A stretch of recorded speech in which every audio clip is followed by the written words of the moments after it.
Hello everyone, स्वागत है आज एक बार फिर से हमारे इस चैनल स्टूडेंट अकेडमी बीएलपी में। तो आज हम लोग BA 6 semester evolution of geographical thought का आंसर की देखेंगे, जो यह सिद्धार्थ विश्वविद्यालय का एसयू का। तो आइए देखते हैं क्वेश्चन नंबर 1। एल डूडले स्टाम्प के काम की एक प्रमुख विरासत निम्नलिखित के बीच महत्वपूर्ण संबंध की पहचान है। ऑप्शन ए जनसंख्या वृद्धि और औद्योगिक विकास, या ऑप्शन बी भौतिक पर्यावरण और सामाजिक आर्थिक गतिविधियां विशेष रूप से भूमि उपयोग। इसका हो जाएगा ऑप्शन बी। क्वेश्चन नंबर 1 का ऑप्शन बी सही होगा। क्वेश्चन नंबर 2, भूगोल में भौतिक बनाम मानव द्वैतवाद का प्राथमिक फोकस क्या है। ऑप्शन ए भौतिक बनाम मानव भूगोल का अध्ययन, या ऑप्शन बी पर्यावरणीय नियतवाद बनाम संभावनावाद की खोज। इसका हो जाएगा ऑप्शन बी। क्वेश्चन नंबर 3 देखते हैं। निम्नलिखित में से कौन सा भूगोल में पद्धतिगत द्वैतवाद का उदाहरण है। ऑप्शन ए भौतिक बनाम मानव भूगोल, ऑप्शन बी प्रादेशिक बनाम क्रमबद्ध भूगोल, ऑप्शन सी आर्थिक भूगोल बनाम मानव भूगोल, या ऑप्शन डी यथार्थ बनाम आदर्शवाद। तो इसका हो जाएगा ऑप्शन ए भौतिक बनाम मानव भूगोल। क्वेश्चन नंबर 3 का उत्तर हो जाएगा। क्वेश्चन नंबर 4, भूगोल में द्वैतवाद की आलोचना का तर्क है कि। ऑप्शन ये होगा, वह भौगोलिक ज्ञान में अनावश्यक विभाजन पैदा करते हैं, इसलिए द्वैतवाद की आलोचना होती। क्वेश्चन नंबर 5, प्रादेशिक और क्रमबद्ध भूगोल के बीच मुख्य अंतर क्या है। ऑप्शन ए प्रादेशिक भूगोल विशिष्ट क्षेत्रों का अध्ययन करता है, जबकि क्रमबद्ध भूगोल सार्वभौमिक विषयों का अध्ययन करता है। इसका हो जाएगा ऑप्शन ए। 5 का ऑप्शन ए सही हो जाएगा। क्वेश्चन नंबर 6, स्थानिक संगठन को समझने में निम्नलिखित में से कौन सी एक महत्वपूर्ण अवधारणा है। जलवायु परिवर्तन, प्लेट विवर्तन की अवस्थिति, या जनसंख्या वृद्धि। Which of the following is core concept in understanding spatial organization। इसका हो जाएगा ऑप्शन सी लोकेशन, यानी ऑप्शन सी अवस्थित सही हो जाएगा इसका। क्वेश्चन नंबर 6 का ऑप्शन सी सही हो जाएगा। क्वेश्चन नंबर 7, भूगोल में स्थानिक संगठन मुख्य रूप से निम्नलिखित से संबंधित है। ऑप्शन ए पृथ्वी की सतह पर भौतिक विशेषताओं की व्यवस्था, या ऑप्शन बी वह भूदृश्य जो किसी स्थान पर मनुष्य और प्राकृतिक तत्वों के बीच कार्यात्मक अंतर संबंध के परिणाम स्वरूप विकसित होता है, या ऑप्शन सी मानचित्रण, प्रक्षेपण और निर्देशांक प्रणालियों का अध्ययन, या ऑप्शन डी पर्यावरण पर मानव प्रभाव का विश्लेषण। तो इसका जो हो जाएगा वो ऑप्शन ये सही होगा, पृथ्वी की सतह पर भौतिक विशेषताओं की व्यवस्था। क्वेश्चन नंबर 7 का ऑप्शन ये सही हो जाएगा। क्वेश्चन नंबर 8, भूगोल में मात्रात्मक क्रांति की सबसे अच्छी विशेषता यह है।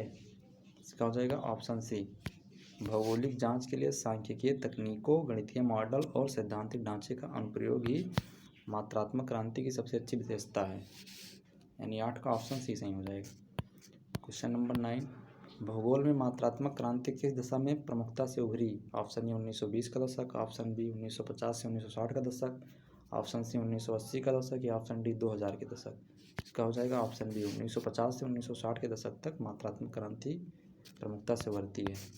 क्वेश्चन नंबर 10, मात्रात्मक क्रांति के दौरान भूगोलवेत्ताओं का प्रमुख लक्ष्य था। तो था ऑप्शन सी स्थानिक पैटर्न और प्रक्रियाओं को समझाने के लिए सामान्यीकृत नियमों और सिद्धांतों का विकसित करना ही अनूठी विशेषताओं का विस्तार वर्णन करना था। क्वेश्चन नंबर 11, भूगोल में गुणात्मक से मात्रात्मक तरीकों में बदलाव एक व्यापक आंदोलन का हिस्सा था। इसका हो जाएगा ऑप्शन डी प्रत्यक्षवाद।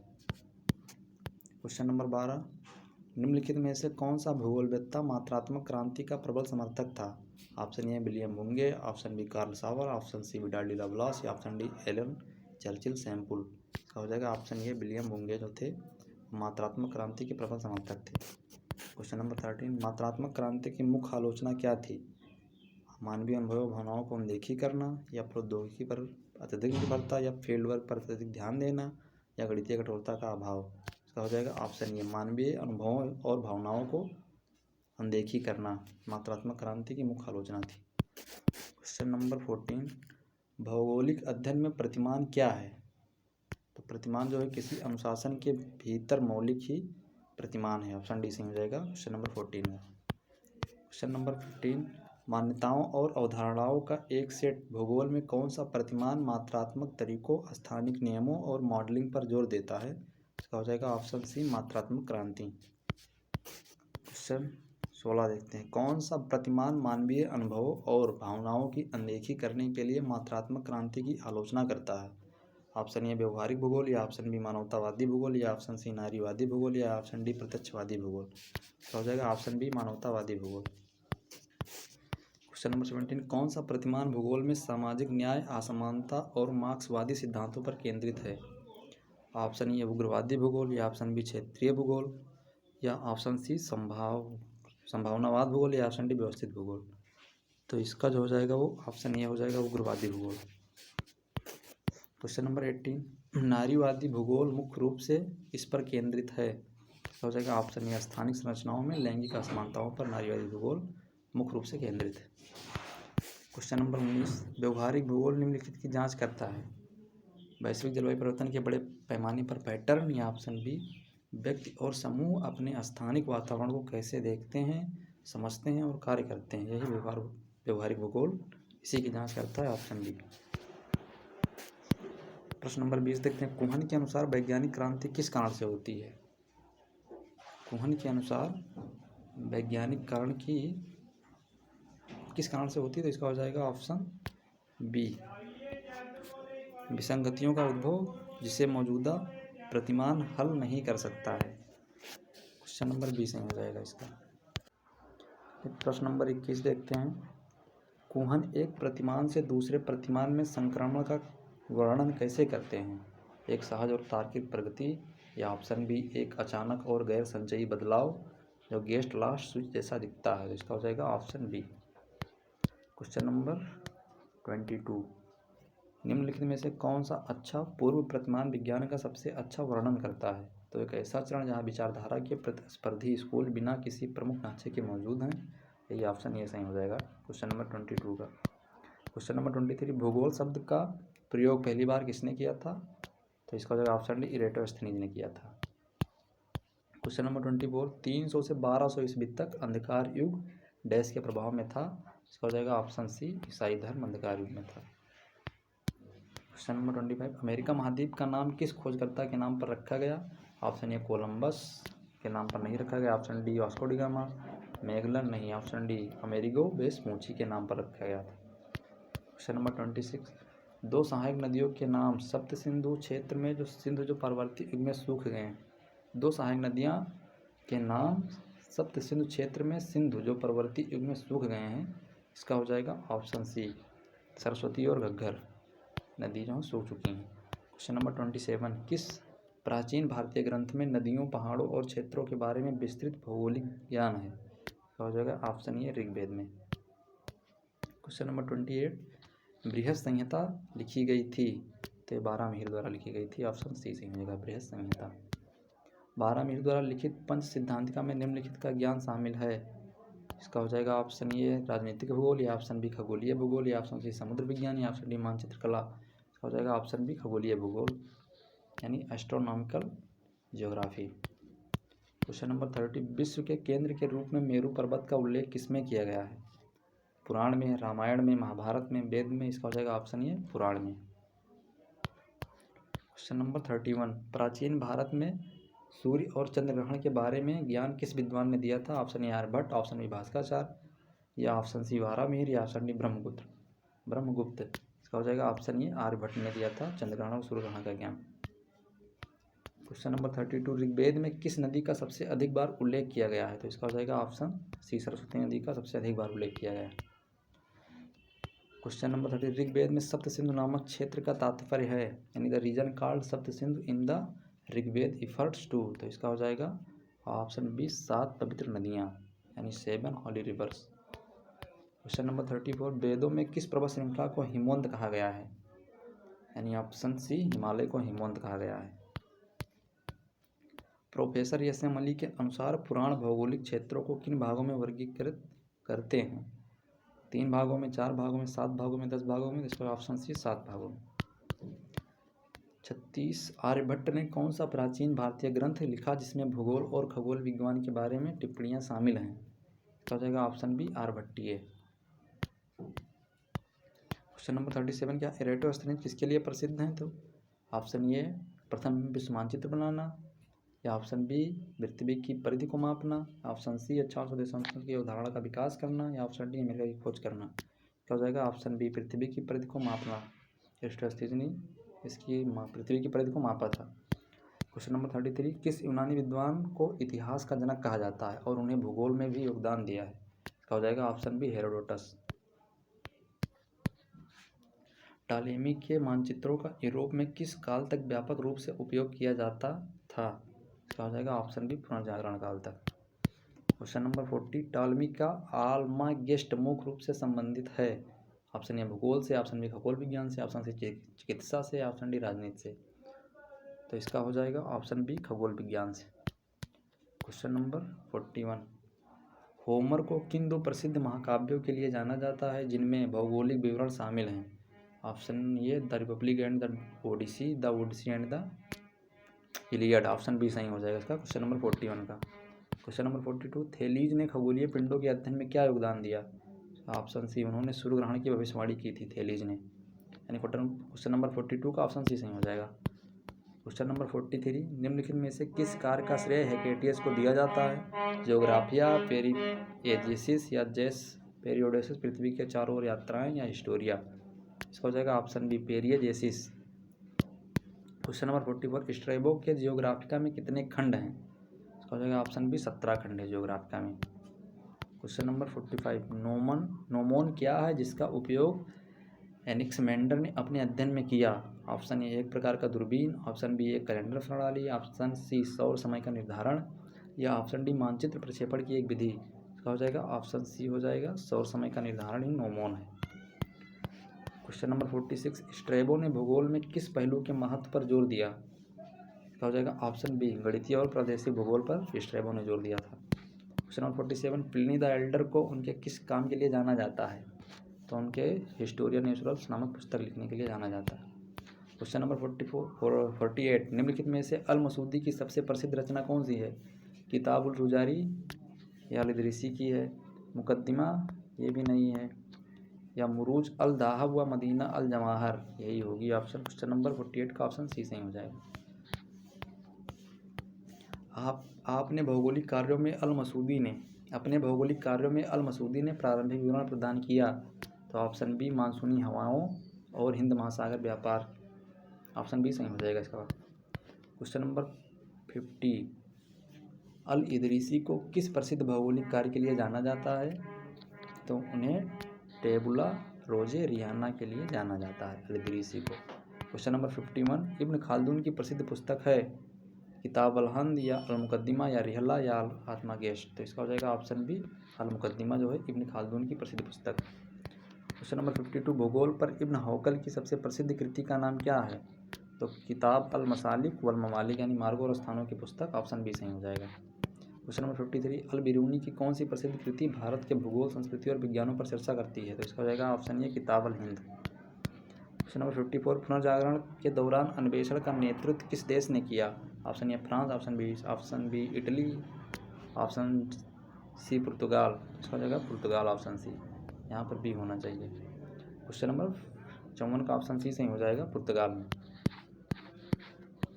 क्वेश्चन नंबर 55, 1498 में समुद्री रास्ते से भारत पहुंचने वाला पहला यूरोपीय कौन सा था? Who was the first European to reach India by sea in 1498? इसका हो जाएगा option C Vasco da Gama. Question number 54, Christopher Columbus set out on a journey to find a new route to which country in 1492? इसका हो जाएगा option B Bharat India. पृथ्वी का चक्कर लगाने वाला पहला व्यक्ति कौन था? Who was the first person to circumnavigate the earth? Who was the first person to circumnavigate to the earth? यह हो जाएगा फर्डिनेंड मैगलन। क्वेश्चन नंबर 57 का ऑप्शन बी सही हो जाएगा। क्वेश्चन नंबर 58, चीन की यात्रा के बारे में किस प्रसिद्ध यात्री के वृत्तांत के बाद यूरोपीय अन्वेषण को प्रेरित किया? तो इसका हो जाएगा ऑप्शन ए Marco Polo. Question number 59, Varenius की पुस्तक का नाम है?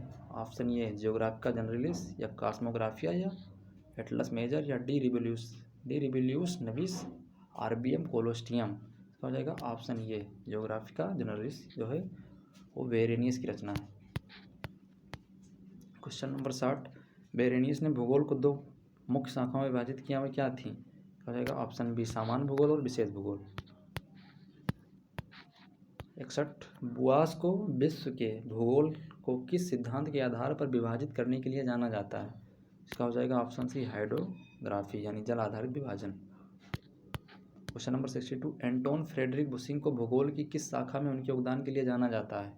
ऑप्शन ए भौतिक भूगोल या ऑप्शन बी राजनीतिक और सांख्यिकी भूगोल के लिए एंटोन फ्रेडरिक बुशिंग को जाना जाता है। बुशिंग के सबसे महत्वपूर्ण कार्य का शीर्षक था जियोग्राफिया जनरलिस। ऑप्शन ए सही हो जाएगा। क्वेश्चन नंबर 64, कांट के अनुसार भूगोल एक डैश विज्ञान है जबकि इतिहास एक विज्ञान है। इसका हो जाएगा ऑप्शन डी। कांट के अनुसार भूगोल एक स्थानिक विज्ञान है जबकि इतिहास एक कालानुक्रमिक विज्ञान है। क्वेश्चन नंबर 65, कांट ने भूगोल को कितने भागों में बांटा है? Option A 4, option B 5, option C 6, option D 9। इसका हो जाएगा option B 5। Question number 66, Alexander von Humboldt is best known for. Alexander von Humboldt को सबसे अधिक किसके लिए जाना जाता है? इसका हो जाएगा ऑप्शन सी प्रकृति का अध्ययन करने के लिए यानी his holistic approach to studying nature. इसका हो जाएगा option C. Question number 67, Humboldt की कौन सी पुस्तक आधुनिक भूगोल पर लिखी गई पहली कृतियों में से एक मानी जाती है? Which book by Humboldt considered one of the first works on modern geography. इसका हो जाएगा option B Cosmos. Question number 68, Alexander von Humboldt ने किस द्वीप में व्यापक अन्वेषण किया? Option A Africa, option B Asia, option C दक्षिण अमेरिका, ऑप्शन डी ऑस्ट्रेलिया। इसका हो जाएगा ऑप्शन सी दक्षिणी अमेरिका। क्वेश्चन नंबर 69, निम्नलिखित में से कौन सी रचना कार्ल रिटर द्वारा लिखी गई थी? Option A Cosmos, option B Erdkunde, option C मानव भूगोल, ऑप्शन डी भूगोल के सिद्धांत। तो इसका हो जाएगा ऑप्शन बी अर्धकुंडे जो है वो रिटर द्वारा लिखी गई थी। क्वेश्चन नंबर 70, निम्नलिखित में से कौन सा योगदान रिटर से जुड़ा है? इसका हो जाएगा ऑप्शन बी तुलनात्मक प्रादेशिक अध्ययन जो है रिटर से जुड़ा हुआ है। क्वेश्चन नंबर 71, निम्नलिखित में से कौन सी रिटर के टेलियोलॉजिकल दृष्टिकोण की विशेषता नहीं है? इसका हो जाएगा ऑप्शन सी भौगोलिक घटनाओं में ईश्वर की भूमिका को स्वीकार करना। क्वेश्चन नंबर 72, रिटर के कार्य के बाद किस भौगोलिक दृष्टिकोण की नींव रखी? ऑप्शन ए मात्रात्मक क्रांति, ऑप्शन बी प्रादेशिक भूगोल, ऑप्शन सी कट्टरपंथी भूगोल या ऑप्शन डी व्यवहारिक भूगोल। इसका हो जाएगा ऑप्शन बी प्रादेशिक भूगोल या रीजनल ज्योग्राफी। निम्नलिखित में से कौन सा अरिस्टोफेन का प्रमुख योगदान था? यानी which of the following was one of Aristophanes major contribution. इसका हो जाएगा ऑप्शन सी चीन में लोएस्ट जमा पर अध्ययन करना। क्वेश्चन नंबर 74, अरिस्टोफेन ने किस देश का व्यापक रूप से अन्वेषण और अध्ययन किया? Which country did Aristophanes extensively explore and study. इसका हो जाएगा ऑप्शन बी चाइना यानी चीन सही हो जाएगा इसका। क्वेश्चन नंबर 75, रेडजल के जैविक राज्य सिद्धांत में राज्य की तुलना किससे की गई है? तो इसका किया गया ह्यूमन बॉडी या एक मानव शरीर। ऑप्शन बी सही हो जाएगा। क्वेश्चन नंबर 76, भूगोल के प्रति रेडजल का दृष्टिकोण किससे प्रभावित था? तो इसका हो जाएगा ऑप्शन ए डार्विन का विकासवाद का सिद्धांत से जो रेडजल का दृष्टिकोण प्रभावित था। क्वेश्चन नंबर 77, रेडजल के जैविक राज्य सिद्धांत के बाद में निम्नलिखित को सही ठहराने के लिए दुरुपयोग किया गया यानी ऑप्शन ए इसका सही हो जाएगा औपनिवेशिक विस्तार और नाजी भूराजी नीति। क्वेश्चन नंबर 78, निम्नलिखित में से कौन सी पुस्तक फ्रेडरिक रेडजल ने लिखी थी? तो ऑप्शन बी एंथ्रोपोजियोग्राफी लिखी थी। क्वेश्चन नंबर 79, फ्रेडरिक रेडजल किस भौगोलिक विचारधारा से जुड़े थे? यानी Friedrich Ratzel was associated with which geographical school of thought. हो जाएगा ऑप्शन ए पर्यावरणीय नियतवाद या environment determinism. Question number 80, Hettner की कोरोलॉजी की अवधारणा से तात्पर्य है? ऑप्शन ए जलवायु पैटर्न का अध्ययन या ऑप्शन बी स्थानिक वितरण का विज्ञान और प्रदेश। इसका हो जाएगा ऑप्शन बी। क्वेश्चन नंबर 81, हेटनर के पद्धतिगत दृष्टिकोण को बाद में किस अमेरिकी भूगोलवेत्ता ने विस्तारित किया? हो जाएगा ऑप्शन बी रिचर्ड हार्टसॉन ने। Question number 82, who was Alfred Hettner. Alfred Hettner कौन थे? इसका हो जाएगा ऑप्शन सी नहीं ऑप्शन डी हो जाएगा एक जर्मन भूगोलवेत्ता थे। अल्फ्रेड हेटनर जो थे वह जर्मन जियोग्राफर थे। क्वेश्चन नंबर 83, जीनरेस डेबी की अवधारणा दी गई थी। The concept of genres de vie was given by. Option D सही हो जाएगा बिडाल डीला ब्लास ने दी थी। Question number 84, Vidal de la Blache की संभावनावाद ने इस बात पर जोर दिया। हो जाएगा ऑप्शन बी मनुष्य अपने पर्यावरण को संशोधित और अनुकूलित कर सकते हैं। Question number 85, Vidal de la Blache को किस विचारधारा का संस्थापक माना जाता है? Option A German school of regional geography, option B French school of possibilism, या option C British school of environmentalism, या option D American school of determinism. Question number 85। Question number 85, Vidal de la Blache को किस विचारधारा का संस्थापक माना जाता है? तो इसका हो जाएगा option B French school of possibilism का। क्वेश्चन नंबर 86, ब्रून्स ने निम्नलिखित के अध्ययन पर जोर दिया? ऑप्शन बी मानवीय गतिविधियों और पर्यावरण पर उनका प्रभाव। क्वेश्चन नंबर 87, जीन्स ब्रून्स ने मानवीय गतिविधियों की कितनी आवश्यक श्रेणियों में वर्गीकृत किया है? तो ऑप्शन डी 3। इसका हो जाएगा क्वेश्चन नंबर 88, ला जियोग्राफिक ह्यूमन पुस्तक किसने लिखी?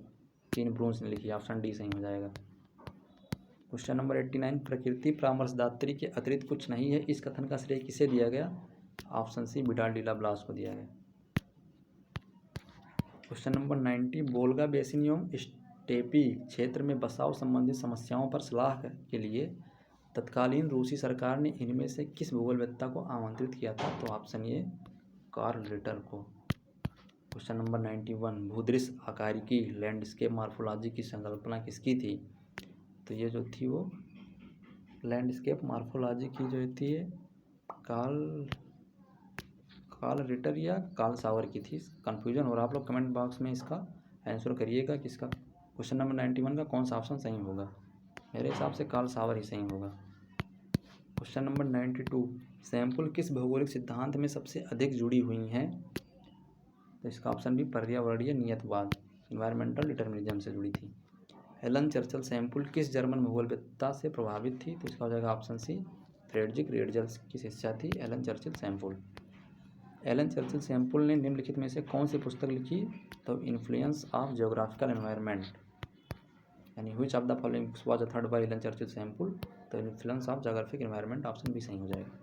क्वेश्चन नंबर 95, सैंपल के पर्यावरण नियतवादी का मुख्य विचार क्या था? तो ऑप्शन बी मानव व्यवहार भौतिक पर्यावरण द्वारा नियंत्रित होता है, ऑप्शन बी सही हो जाएगा। क्वेश्चन नंबर 96, एल्बर्ट हटिंगटन ने कौन सी पुस्तक लिखी थी? तो उन्होंने लिखी थी द सिविलाइजेशन एंड क्लाइमेट या जियोग्राफी ऑफ मैन, ये दोनों पुस्तक उसने लिखी थी। एल्बर्ट हटिंगटन ने दोनों पुस्तक लिखी थी। तो मेरे हिसाब से दोनों होगा, आप लोग बाकी कमेंट बॉक्स में बता सकते हैं क्वेश्चन नंबर 96 का answer. Question number 97, democratic ideals and reality के लेखक कौन थे? तो हो जाएगा ऑप्शन डी मैकिंडर थे। Who was the author of democratic ideals and reality? Option D Mackinder सही हो जाएगा। Question number 98, who led a comprehensive land use survey and mapping project in Britain in the mid 20th century? हो जाएगा option B L Dudley Stamp की थी। Question number 99, Mackinder के heartland सिद्धांत में हार्टलैंड मुख्य रूप से संदर्भित करता है? इसका हो जाएगा ऑप्शन सी यूरेशिया का विशाल आंतरिक भाग को हार्टलैंड संदर्भित करता है। Question number 100, Andrew John Herbertson भूगोल के किस क्षेत्र में मुख्य रूप से जाने जाते हैं? इसका हो जाएगा ऑप्शन बी विश्व के प्राकृतिक प्रदेश का निर्धारण पर उनका कार्य, ऑप्शन बी सही हो जाएगा। तो आज हमने इस जियोग्राफिकल थॉट के 100 क्वेश्चन को हमने देखा। आप लोग प्लीज़ चैनल को लाइक, सब्सक्राइब और शेयर करते रहिएगा। धन्यवाद।